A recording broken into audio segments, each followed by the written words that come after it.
वसुदेव सुतं देवं कंसचाणूरमर्दनं देवकी परमानंदं श्रीकृष्णं वंदे जगद्गुरु। प्रिय मित्रों,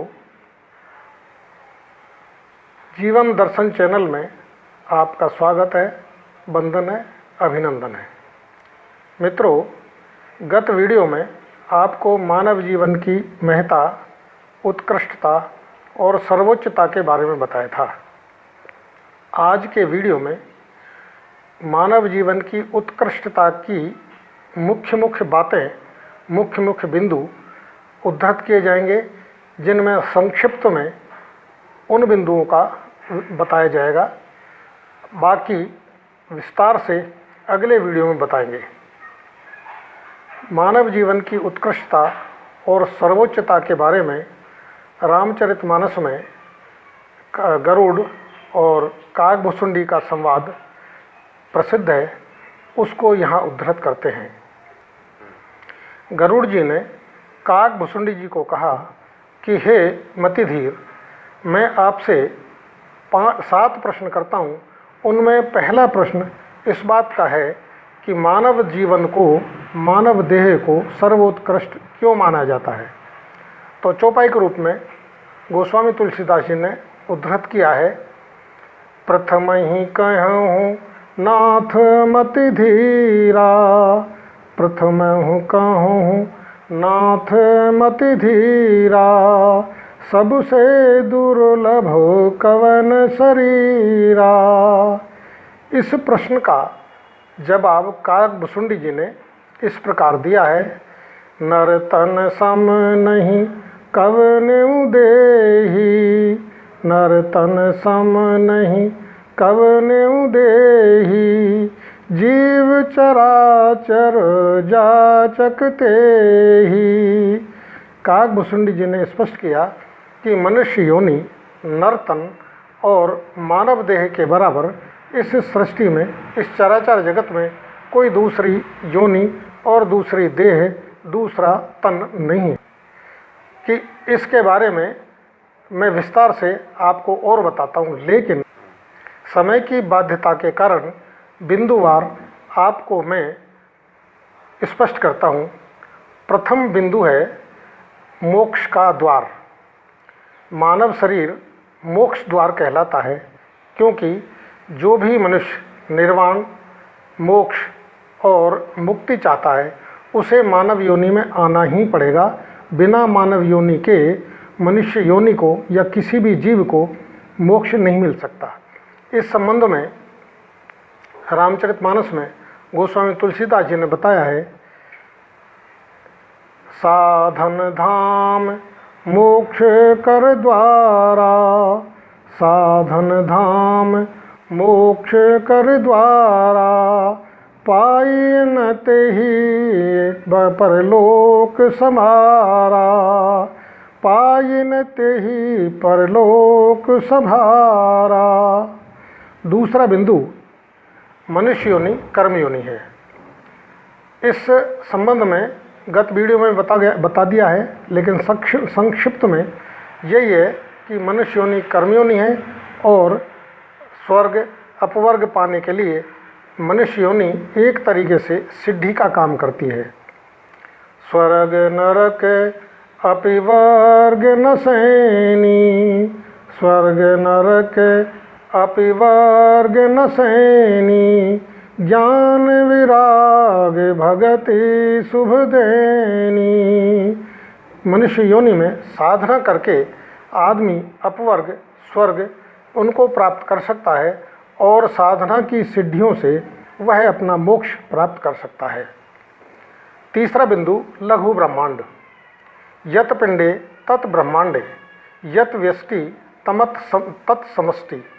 इसका अर्थ हुआ कि पिंड को और व्यष्टि को मनुष्य शरीर या नरतन कहा है कि जो तत्व ब्रह्मांड में या सृष्टि में है, वो ही तत्व मानव शरीर में, नरतन में पाया जाता है। इसके लिए गोस्वामी तुलसीदास जी ने बताया है, क्षिति जल पावक गगन समीरा, क्षिति जल पावक गगन समीरा, पंच तत्व से रचा शरीरा। इसका अर्थ हुआ कि ये सृष्टि 5 तत्वों से बनी है, पृथ्वी, जल, अग्नि, वायु और आकाश। ये 5 तत्व मनुष्य जीवन में, मनुष्य देह में, नर तन में भी पाए जाते हैं तथा इन तत्वों का विषय या तन्मात्रा, शब्द, स्पर्श, रूप, रस और गंध भी समष्टि में पाए जाते हैं और व्यष्टि शरीर में भी पाए जाते हैं। अगला बिंदु है देवों का या देव शक्तियों का निवास। इस मानव शरीर में देवों का निवास है। ब्रह्मांड में जितनी भी देव शक्तियाँ हैं वो सारी इस मानव शरीर में विराजमान है। इसके लिए स्वयं गीता में भी भगवान श्री कृष्ण ने बताया है, ईश्वर सर्वभूतानाम हृदय से अर्जुन तिष्ठति, कि भगवान समस्त जीवों के हृदय में विराजित हैं। इसी तरह रामचरितमानस में भी बताया है, अहंकार शिव बुद्धि अज मन सस चित्त महान। इसका मतलब कि शिव, ब्रह्मा, विष्णु और चंद्रमा इस मानव शरीर में, इस मानव देह में विराजमान हैं। इसके साथ ही समस्त देवी देवता जो चराचर में व्याप्त हैं वो इस मानव शरीर में विद्यमान हैं। अगला बिंदु है विवेक और बुद्धि। विवेक का अर्थ है कि सत्य असत्य, धर्म और अधर्म को जानकर विभेद कर सत्य और धर्म के पथ पर चलना, असत्य और अधर्म के मार्ग को छोड़ना। इस मार्ग को अपनाने के लिए सद्ग्रंथों का अध्ययन और सद्गुरु का सत्संग यही आवश्यक है।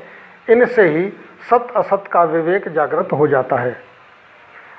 गोस्वामी तुलसीदास जी ने बताया है, बिन सत्संग विवेक न होई, बिन हरि कृपा सुलभ नहीं सोई। इसके लिए सत्संग और गुरु की कृपा तथा परमात्मा की कृपा आवश्यक है। अंतिम बिंदु है देवीय गुण का खजाना। परमपिता परमेश्वर ने उपहार स्वरूप मानव शरीर में, मानव योनि में 26 दैवीय गुणों का उपहार दिया है। इन गुणों को विकसित कर नर नरोत्तम बन सकता है, पुरुष पुरुषोत्तम बन सकता है, मानव सुर और भगवान बन सकता है।